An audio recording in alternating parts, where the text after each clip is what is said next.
So this is where the link brings me.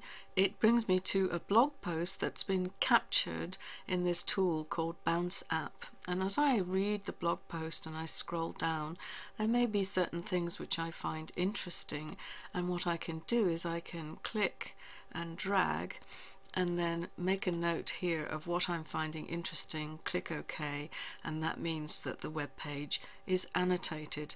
So what did I get out of this article? Well, these are the comments that I wanted to make. It says that coaching should be voluntary on both sides, and this could be a problem because people expect to be paid when they do work normally. Coaching is personalised and individualised, which means that it's likely to result in more than the 20% take-up of professional development, which I noted earlier. Coaching is built on existing and ongoing relationships, so that means that you can't just fly into a new environment and be a coach. You have to establish a relationship with the people that you are going to coach. And finally, that coaching can be two-way, which means that one day you can be the coach and maybe the next day your colleague will be the coach. So those are the things that I got from the article, and I'll be interested to see the annotations that you've made on the article. Now let's find out a bit more about the coaching process, what we're actually trying to do. So this next activity, I would like you to watch a YouTube video which is 8 minutes long, and you're going to make some comments in a Google Doc. The link is here, and because it's 8 minutes, that's quite a long video, and to help us find our way a little better, I'm going to recommend that you use something called deep links. And deep links are explained in the Google Doc, which you will find if you follow the link. But basically that means that you're adding something here to the end of the YouTube URL, which tells you where to start the video. So I've made two examples here. So here is a deep link that starts 35 seconds into the video, because here the man who made the video, Bob, refers to the coachee as a client, but of course in our case the client would be a teacher.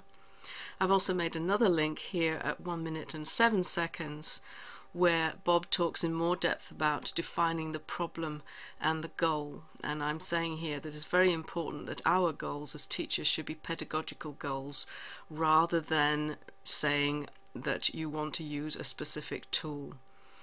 So I'll be interested to see what you come up with, and I'll be looking at the Google Doc to see what additional comments have come in. Now next I'm going to be taking you to the documentation of an actual coaching session that I held with a teacher who was interested in using a tool called Woolwisher.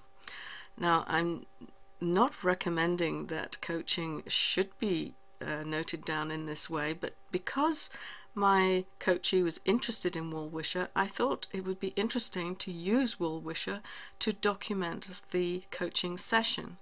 So by now in Bob's video you've met the different elements of the coaching session under the GROW model, and so you'll probably be able to recognize the order in which we went through things in this coaching session.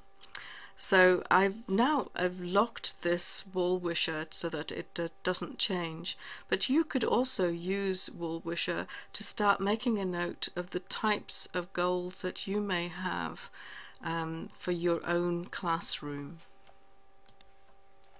So you'll have gathered by now that one of the most important parts of the coaching process is to be able to recognize what your goal is, and coaches usually talk in terms of what are called SMART goals. So that's what we'll have a look at next.